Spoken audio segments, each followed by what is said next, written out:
Hello. To begin at the beginning, this is a post about one of those grooming gang cases, and as you know, I have to use that word rather than the more accurate word because of restrictions YouTube places on the very beginning of a video.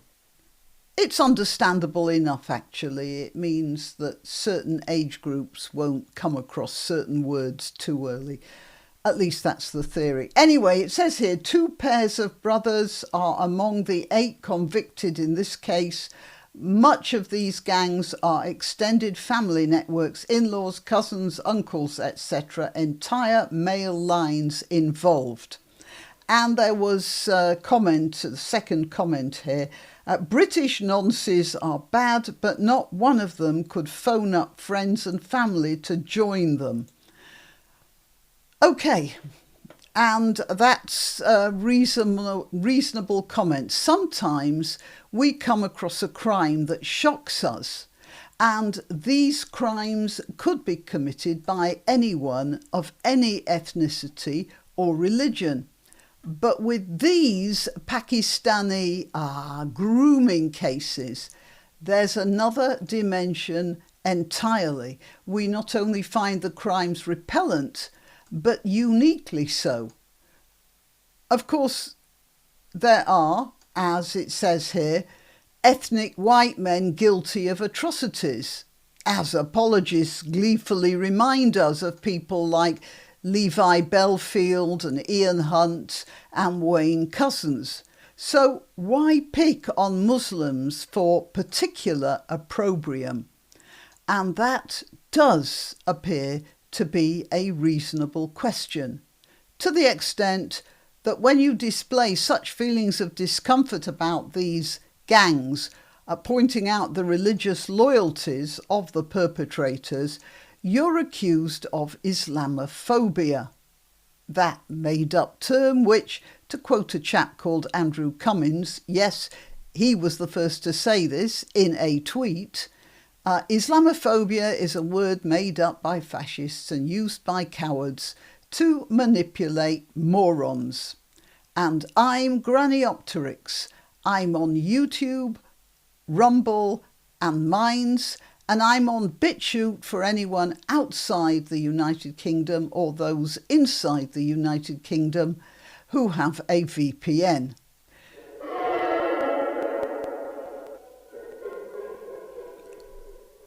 Okay, back to the main event. We're accused of Islamophobia when we point out the common denominator in the grooming gangs.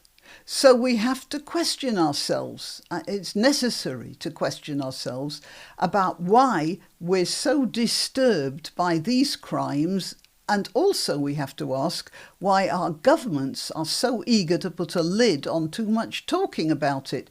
Even the Conservatives weren't too keen on discussing it, but the Socialists are on another level entirely when it comes to suppression.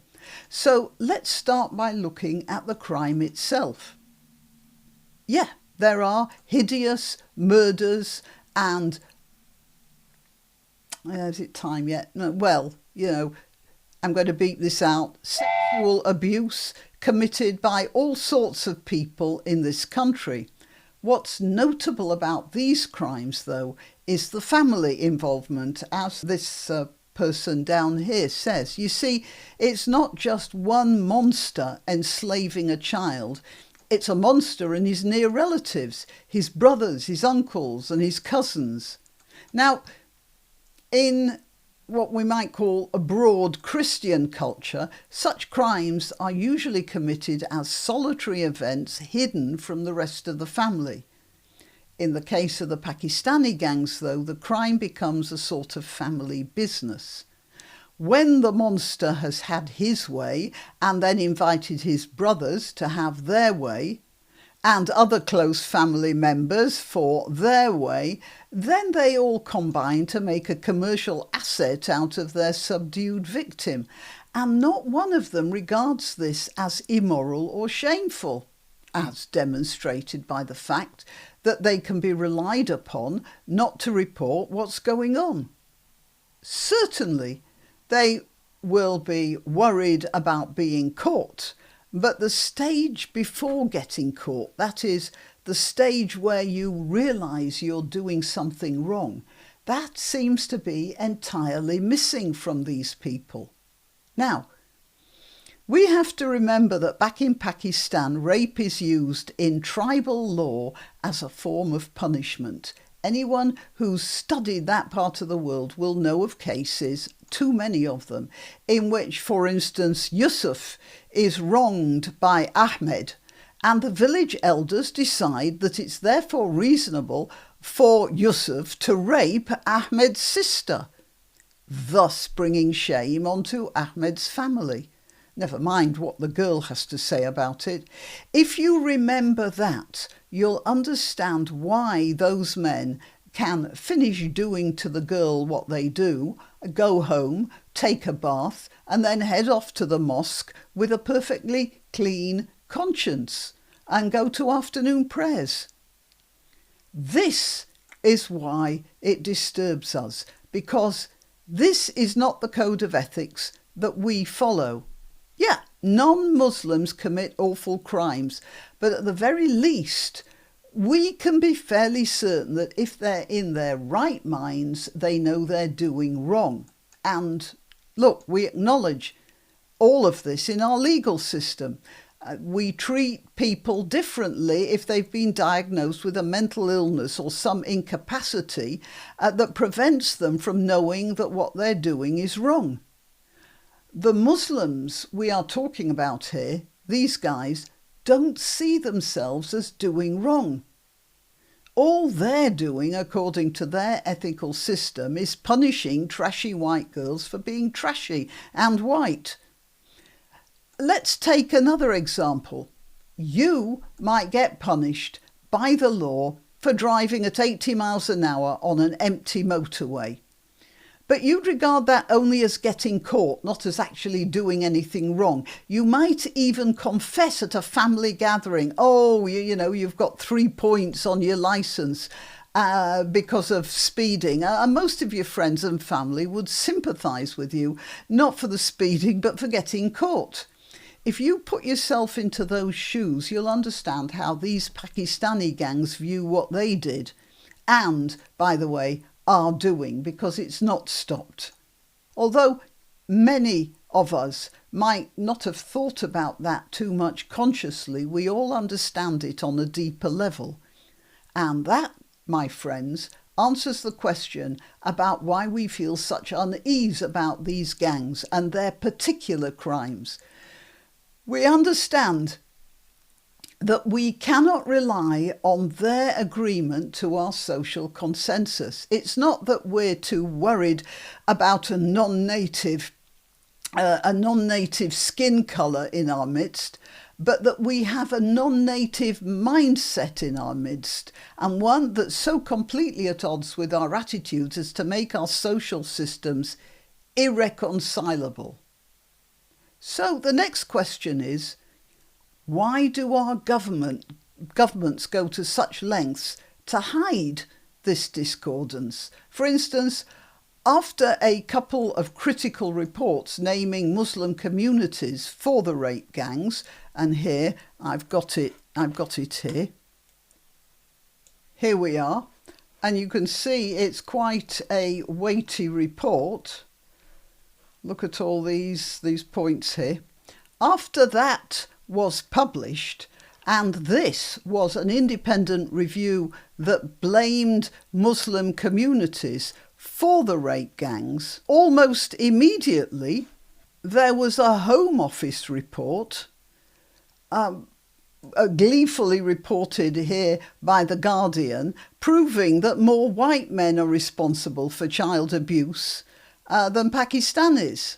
And then a 2019 report from Manchester found that known predatory gangs were simply ignored because, as one detective constable was quoted as saying, the offending target group were predominantly Asian males. Now, they are on the ground there, so they know what's going on, whatever a Home Office report says. And he said, this detective constable, predominantly Asian males, but we were told, he says, to try and get other ethnicities. So there's an institutional block here on dealing with this problem, and it cuts across parties, except, of course, for the ones labelled far right by the general consensus. However, we all know the very worst offender is, of course, the Labour Party, which has recently proved its credentials by ruling out the national inquiry demanded by an outraged population, and which then, after it thought the outraged population might have cooled off a bit, has ditched even the sop they said they were going to throw to us in its place. The irony of this is that if such attitudes were acknowledged and spoken about as a social problem that needs fixing, then there might be hope of some sort of change. So here I'm going to skid sideways for a bit and talk about something else, which you might have got from the title of this video. Many of you might remember the HIV awareness drive. It started in 1986, for which we have to thank Norman Fowler, who was the health secretary at the time in a Conservative government, but that was back in the day when our government had balls. Those of you outside the UK might not know about this campaign. It was wildly successful, and it featured enormous posters stuck up, it seemed, on every street corner, and there were saturation level TV ads showing grim monochrome images of icebergs and tombstones. I think John Hurt voiced some of them, and they used the slogan, "AIDS, don't die of ignorance."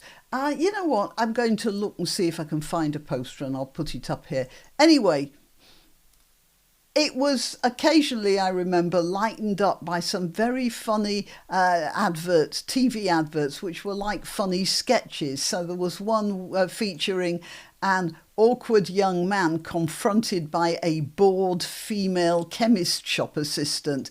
And he wants to buy condoms, but he can't actually say the word. And he ends up with, as far as I remember, cotton wool and cough syrup before he finally blurts out the correct word. Speaking as a comedy writer, I reckon that one was a masterpiece. But anyway, those ads were on TV every evening, and because of their upfront approach, the campaign raised awareness to something like 98% between 1986 and 1987. In other words, in less than a year. Condom sales almost doubled, and HIV diagnoses dropped by 1/3 by 1988. We have to say this was also helped by the royal family, and particularly Princess Diana, who made very public connection with AIDS patients. As a matter of fact, my theory about King Charles is that he thinks he's doing the same thing for the Muslim communities as his late wife did for the AIDS patients. But he's not bright enough to work out that Diana was confronting a problem of intolerance, while Charles is just pandering to it. Whatever, the HIV campaign was extremely successful and saved thousands of lives, which proves it can be done. So why isn't it being done? Is it administrative constipation?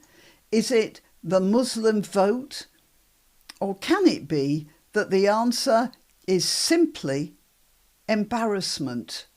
Like that kid in the chemist shop in the 1980s AIDS advert. Okay, well, you tell me in the comments below. Till next time. You can help my channel by subscribing and clicking the notification bell. That's quite important. And by sharing if you're so inclined. Links to my other channels and to donation methods are in the description. But the best way you can help is simply by clicking like and notify. Thank you.